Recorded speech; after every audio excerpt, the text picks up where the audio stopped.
जय हिंद। चलिए हम अब रासायनिक बलगति के चैप्टर का लेक्चर नंबर 8 स्टार्ट करते हैं। ठीक, तो हमने प्रीवियस लेक्चर में 2 क्वेश्चन को सॉल्व किया था और एक क्वेश्चन को आपको दिया था। उम्मीद है आपने सॉल्व कर लिया होगा। चलिए हम नए टॉपिक में आते हैं। तो इस टॉपिक में आपको क्या देखना है कि जो आपकी रासायनिक अभिक्रिया दर है, ये मुख्यतः कितने प्रकार की होती है। यानी कि हमको क्या पढ़ना है, types of rate of chemical reaction, अभिक्रिया दर के प्रकार। तो आप हेडिंग बना लीजिए, रासायनिक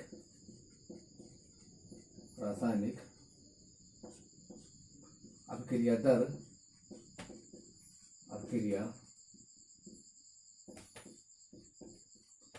दर के प्रकार।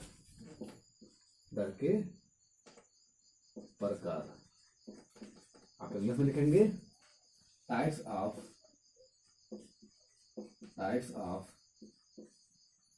रेट ऑफ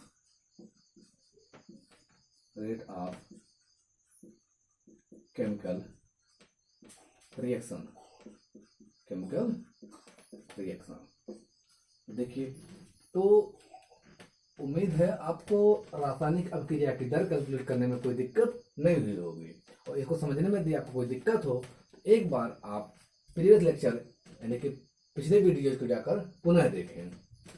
देखिए, हमने आपको क्या बताया था कि रासायनिक अभिक्रिया की दर कहने का मतलब ये होता है कि जब कोई अभिक्रिया हो रही है, ठीक, अभिक्रिया हो रही है, तो उस अभिक्रिया के अभिकर्मक अथवा उत्पाद की सांद्रता में जो कमी हो रही है, अभिकर्मक अथवा उत्पाद की सांद्रता में जो कमी हो रही है, ठीक, तथा उस अभिक्रिया को पूर्ण होने में, अर्थात उस सांद्रता में कमी अथवा वृद्धि होने में, ठीक, उस सांद्रता में कमी अथवा वृद्धि होने में जो समय लग रहा है, उस समय के अनुपात को आप क्या कहते हैं, अभिक्रिया की दर कहते हैं। अर्थात किसी रासायनिक अभिक्रिया के लिए अभिकर्मक अथवा उत्पाद की सांद्रता में परिवर्तन, एवं उस परिवर्तन के होने में लगा समय का अनुपात अभिक्रिया की दर को व्यक्त करता है। ठीक, तो यहाँ तक आप समझ चुके थे। तो अब चलते हैं। तो इसके जो आपके होते हैं, ये मुख्यतः 2 प्रकार का होता है।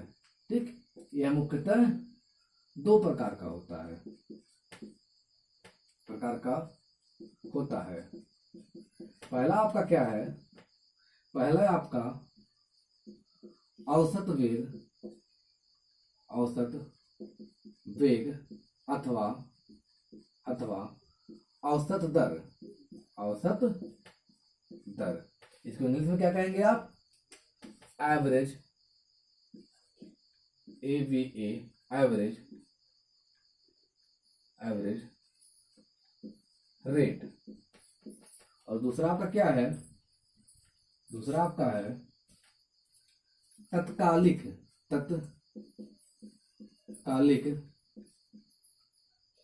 दर अथवा तत्कालीन दर अथवा तात्क्षणिक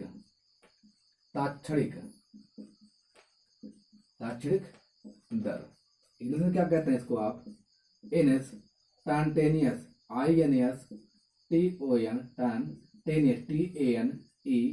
TANEOUS, इंस्टैंटेनियस रेट। तो मुख्यतः आपके कितने प्रकार के होते हैं, 2 प्रकार के। तो इसको आप एक एग्जांपल समझ सकते हैं। चलिए पहले समझते हैं एक उदाहरण को लेकर के। उदाहरण क्या आपका ये है, मान लीजिए आपने कोई बाइक लिया। ठीक, आपने क्या लिया, बाइक। अक्सर बाइक चलाना सबको पसंद होता है। तो आप देखते हैं कि जब आप बाइक को ड्राइव करते हैं, तो मान लीजिए आपको, या आपका ये क्या है, घर है, और आपको कहाँ जाना है, ये आपका स्कूल है। आप सपोज करिए कि आपका स्कूल है, ऑफिस है, ठीक, कुछ भी है, आपको इस जगह से इस जगह पे जाना है। तो आप बाइक लेके चलते हैं। तो बाइक में आप जानते हैं कि आपका मीटर का कांटा लगा होता है, जो क्या बताता है, स्पीड बताता है। तो अगर मान लीजिए आप इस जगह से चले, मतलब इस जगह मान लीजिए आपका पॉइंट ए है, यहाँ से आप चले और यहाँ कहीं पीछे पहुंचे हैं, यहाँ पहुंचे हैं, कहीं पहुंचे हैं, और अचानक कोई व्यक्ति आपसे पूछ ले कि बताइए कि आपके बाइक का स्पीड कितना है, आपके बाइक का स्पीड कितना है।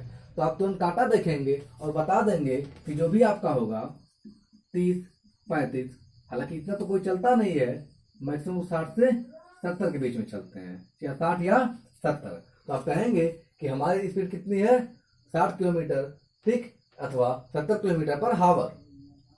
फिर देखिए, ये तो आप देख के बताए, तो इसको आप किस में रखते हैं, इसको आप रखते हैं तत्कालिक दर अथवा तत्कालीन अथवा तात्क्षणिक।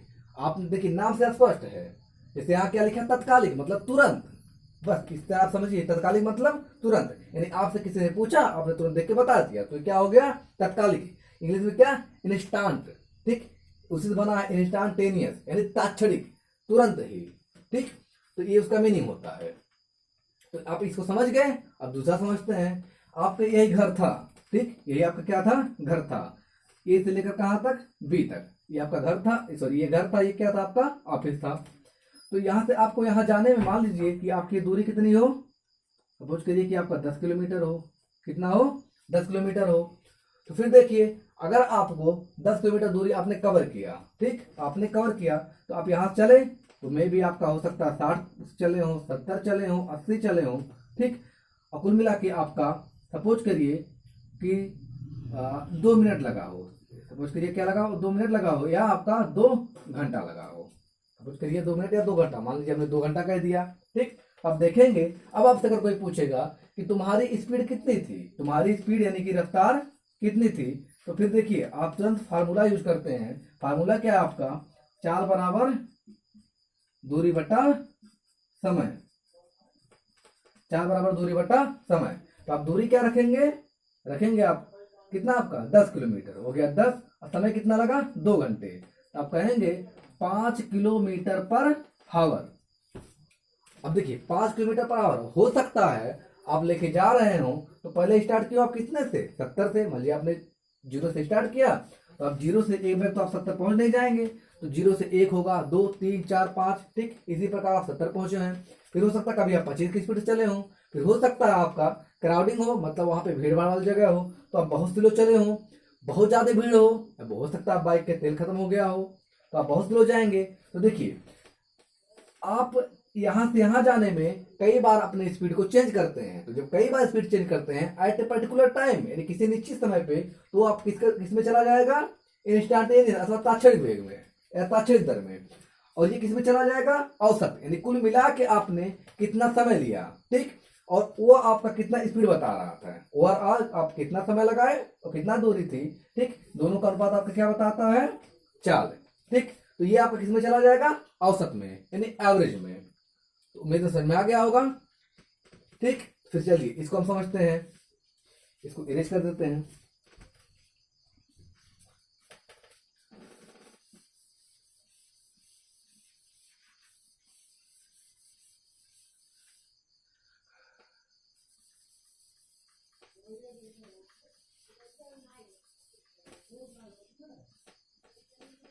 अब देखिए आगे, तो पहला टॉपिक बनाएंगे औसत वेग अथवा औसत दर, यानी एवरेज रेट, औसत वेग अथवा औसत दर, अभी बना लीजिए एवरेज रेट। तो आप परिभाषा इसको इसकी लिखिए, परिभाषा लिखिए, परिभाषा में क्या लिखेंगे आप, किसी रासायनिक अभिक्रिया के लिए, किसी रासायनिक अभिक्रिया के लिए के लिए के लिए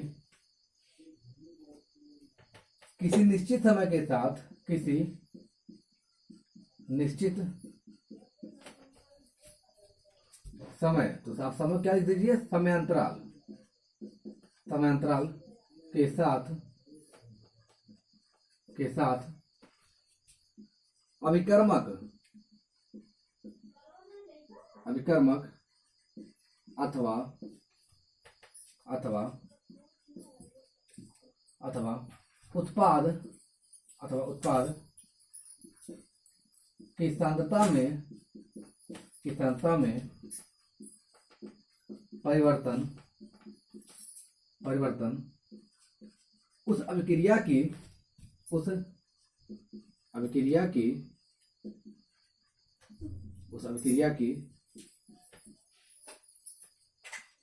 औसत दर को व्यक्त करता है, औसत दर को व्यक्त करता है, ठीक, व्यक्त करता है। इसे इसे निम्नवत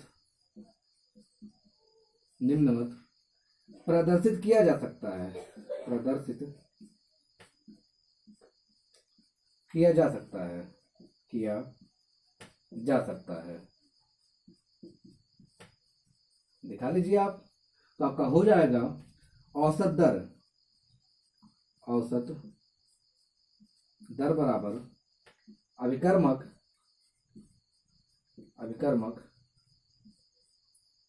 अथवा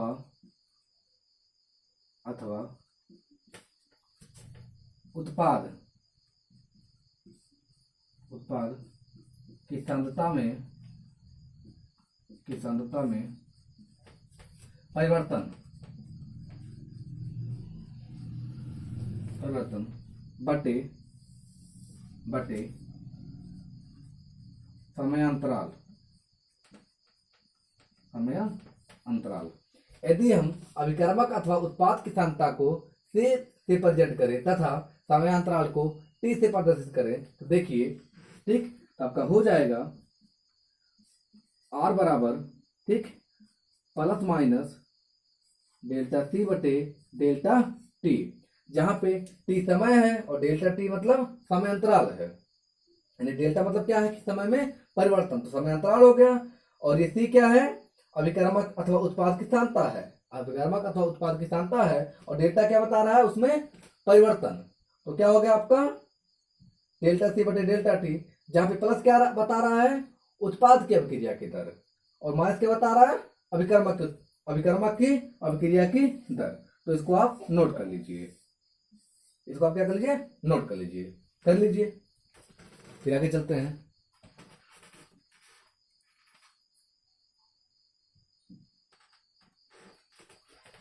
चलिए, तो इसका हम ग्राफीय निरूपण देख लेते हैं कि ग्राफ द्वारा इसको हम कैसे समझेंगे।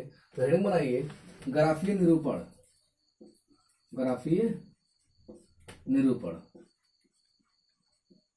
इंग्लिश में क्या कहेंगे आप, ग्राफिकल रिप्रेजेंटेशन।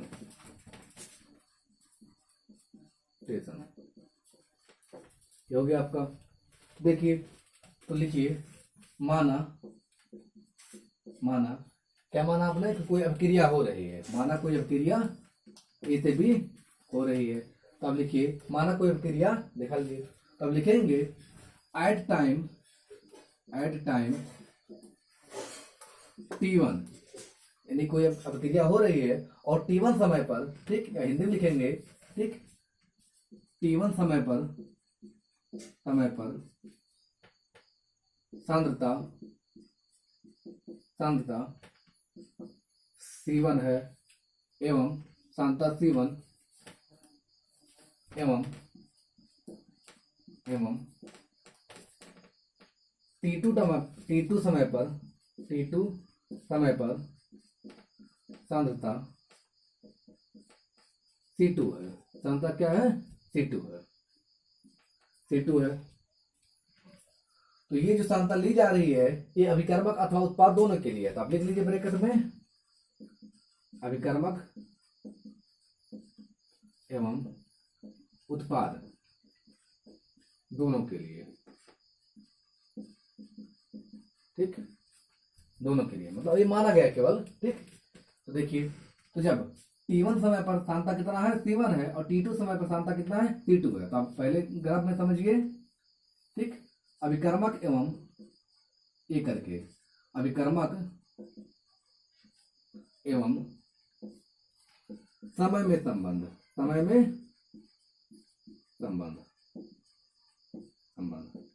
तो आप देखेंगे अभिकर्मक के लिए जो C1 की सांद्रता होगी वो बड़ी होगी किससे, C2 से। क्यों बड़ी होगी, क्योंकि आप जानते हैं कि अगर मान लीजिए आपने कोई अभिकर्मक लिया है तो पहले अभिकर्मक कितना रहता है, 100%, मतलब चीनी और पानी। आप समझिए, जब चीनी आपने लिया था और पानी लिया था, और जब दोनों को आपस में मिलाए नहीं थे तो दोनों कितना था, प्योरिटी 100% थी, दोनों कितना शुद्ध था, 100%। तो जब T1 पहले माने हैं आपने, T1 समय पे, पहले टाइम T1 ही आता है, ठीक, पहले 1 आएगा उसके बाद 2 आएगा, सांता कितने 100% है, तो ले लीजिए कितना है, 100% है। तो C1 बड़ा होगा किससे, C2 से। तो अब ग्राफ बनाइए, ये हो गया आपका ग्राफ, इसको आप दिखा लीजिए इधर, थोड़ा तिरछा है, ठीक, अब सही है।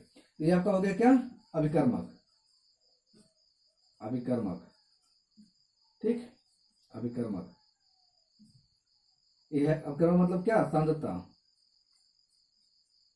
इधर बढ़ रही है, इधर क्या है, समय है, बढ़ रहा है। तो जब आप अभिकर्मक लिए हैं तो देखिए किसी टाइम पर, तो मान लीजिए ये आपका एकदम 100% वाला सिस्टम था, ये आपका क्या था, एकदम 100% था।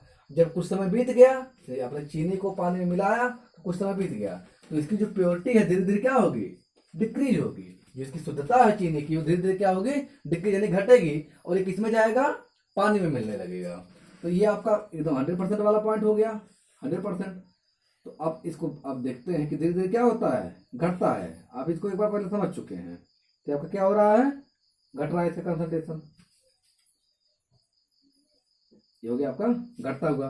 फिर देखिए, तो आपने क्या माना है, T1 समय पर सांद्रता कितनी है, C1, तो मान लीजिए कि आपका क्या है, ये टाइम T1 है, तो सांद्रता कितनी होगी,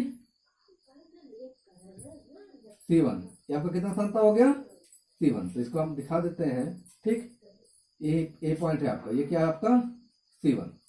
फिर देखिए टाइम T2 ले लीजिए, टाइम T2 मान लीजिए आपका ये कहाँ है, यहाँ है, ये हो गया आपका टाइम T2, सांद्रता कितनी हो जाएगी, C2, ये आपका कितना हो गया, C2 हो गया।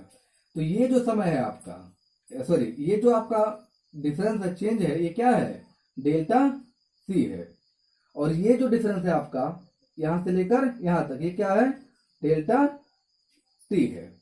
इसको थोड़ा हम बड़े में बना देते हैं, ठीक, थोड़ा बड़े में देख लेते हैं।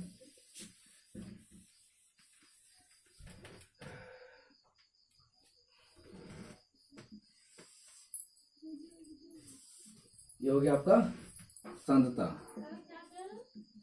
किसके लिए, अभिकर्मक के लिए, अभिकर्मक, ठीक, इधर बढ़ रहा है, ये क्या आपका समय, ये बढ़ रहा है, ये आपका हो गया 100%, ठीक, इधर क्या हो रहा है, घट रहा है धीरे धीरे, मतलब ये उत्पाद में बदल रहा है समय के साथ, ठीक।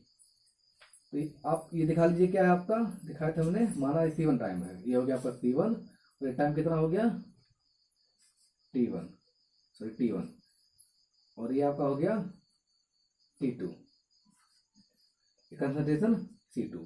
तो ये जो परिवर्तन है, ये क्या आपका डेल्टा C है, और ये जो डिफरेंस दिख रहा है आपको क्या है, डेल्टा T है, यही आपका डेल्टा T। तो यहाँ पे आप जब देखेंगे एवरेज रेट यानी औसत वेग, तो यही है आपका औसत वेग, तो आप या औसत दर, तो आप लिखेंगे R बराबर क्या है आपका, डेल्टा C बटे डेल्टा T, यही है डेल्टा T, ठीक। तो ये क्या बता रहा है, ग्राफिकल रिप्रेजेंटेशन, कि जैसे जैसे आपका समय बढ़ता है वैसे वैसे अभिकर्मक की मात्रा घटती है, तो किसमें है, निगेटिव साइन में। ये हो गया किसके लिए, अभिकर्मक के लिए। इसी प्रकार आप उत्पादन देख लीजिए, पहले आप इसका स्क्रीनशॉट ले लीजिए, फिर आगे बढ़ते हैं, ले लीजिए।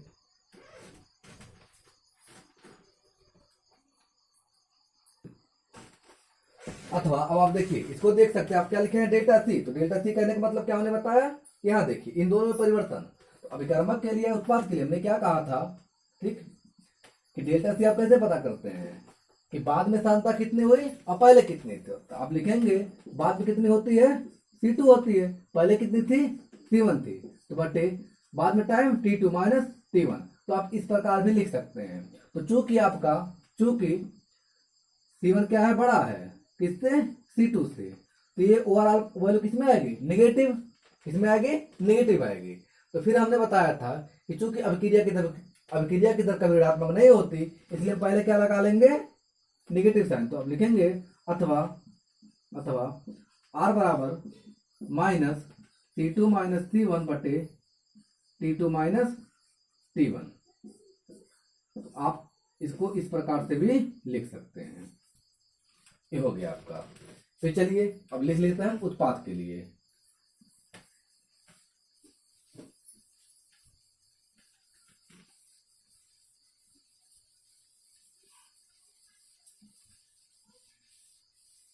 हो गया उत्पाद के लिए, तो अब लिखेंगे बी करके उत्पाद एवं समय में संबंध। तो चलिए ग्राफ बना लेते हैं। ठीक, ये हो गया आपका उत्पाद, इधर बढ़ रहा है, ये हो गया आपका समय, इधर क्या हो रहा है, बढ़ रहा है। देखिए चूंकि जो आपका उत्पाद होता है, ठीक, जैसे जैसे समय बीतता जाता है वैसे वैसे उसकी सांद्रता बढ़ती जाती है। तो ये जो ग्राफ बता रहा है, ठीक, ये नियर अबाउट एकदम स्ट्रेट लाइन नहीं है पर कुछ उसी तरह है। तो ये बता रहा है कि जैसे जैसे समय बढ़ रहा वैसे वैसे उत्पाद बढ़ रहा है। तो आप देखेंगे टाइम t1 पर, ये टाइम क्या है, t1 है, तो कंसंट्रेशन कितना है, c1, और ये आपका टाइम कितना है, t2 है, कंसंट्रेशन c2 है, कितना है, t2 है।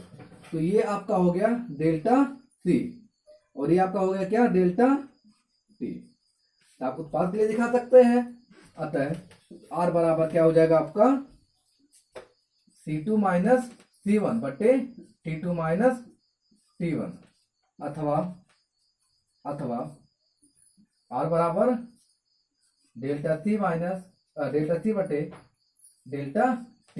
यहाँ पे माइनस लगाने की जरूरत नहीं है क्योंकि c2 बड़ा किससे है, c1 से, क्योंकि जैसे जैसे समय बीतता है वैसे वैसे उत्पाद बढ़ता है। अब ये भी बना लीजिए आप।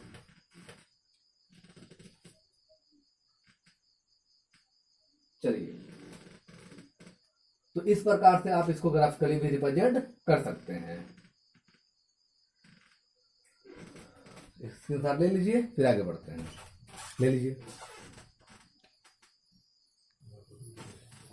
चलिए, तो आप दूसरा देख लेते हैं। दूसरा क्या है आपका, बी वाला तत्कालिक, ठीक, अथवा तात्क्षणिक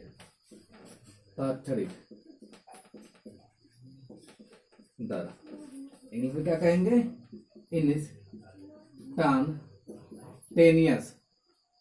इंस्टांटेनियस रेट।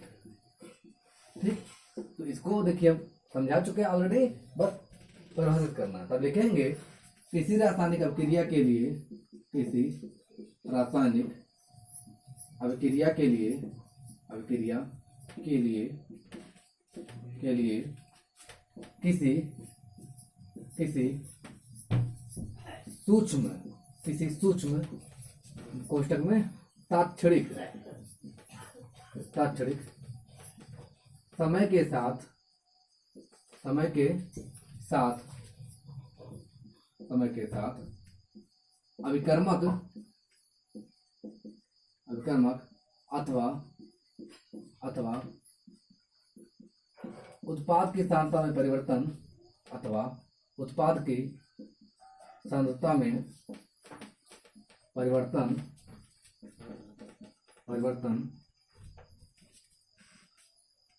अभिक्रिया के परिवर्तन उस अभिक्रिया के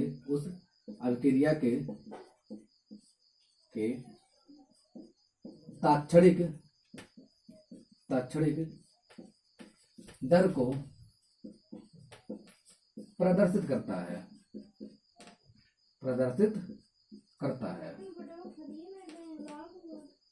इसे निम्न प्रकार से प्रदर्शित किया जा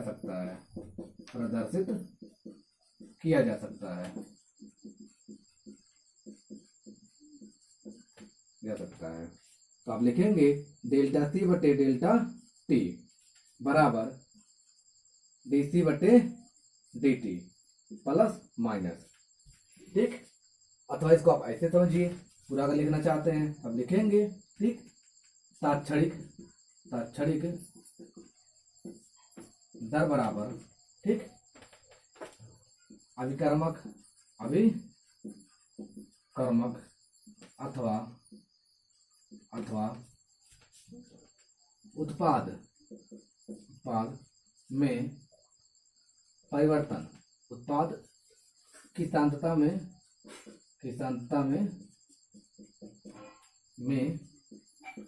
परिवर्तन बटे तात्क्षणिक कोष्ठक में सूक्ष्म समय, ठीक, तात्क्षणिक समय।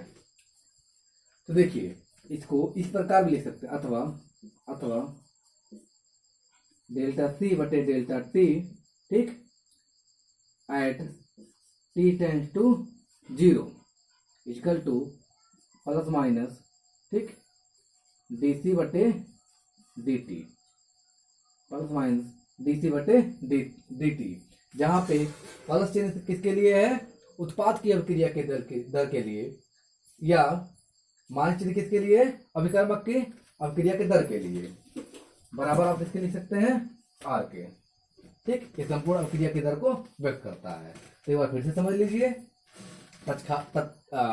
तात्क्षणिक अभिक्रिया की दर अथवा तत्कालीन अभिक्रिया की दर क्या बताता है। हमने क्या कहा था आपसे कि आप बाइक का एग्जांपल ले सकते हैं कि जब आप बाइक ड्राइव कर रहे हो उस समय, ठीक, अगर तत्काल आपसे कोई पूछ ले यानी किसी पर्टिकुलर टाइम पे कि स्पीड क्या है, तो आप कहते हैं कि 60 है या 70 है, तो वो जो स्पीड बताती है वो क्या बताती है, तत्कालिक अथवा तात्क्षणिक, ठीक, उसी प्रकार आप इसको समझ सकते हैं। तो यहाँ पर देखिए, यहाँ पर आप क्या लिखे हैं, डेल्टा सी बटे डेल्टा टी, ठीक, मतलब उसमें क्या था आपका औसत में, यहाँ पे डेल्टा सी रहता है और तात्क्षणिक में क्या है, ये डी। तो डी का मतलब क्या होता है, डिफरेंशिएशन, यानी कि आप मैथ से अगर हैं तो आप समझ सकते हैं, डी मतलब अवकलन, जो क्या बताता है, बहुत ही कम डिफरेंस को बताता है, यानी कि वेरी माइन्यूट डिफरेंस, यानी बहुत ही कम डिफरेंस के लिए।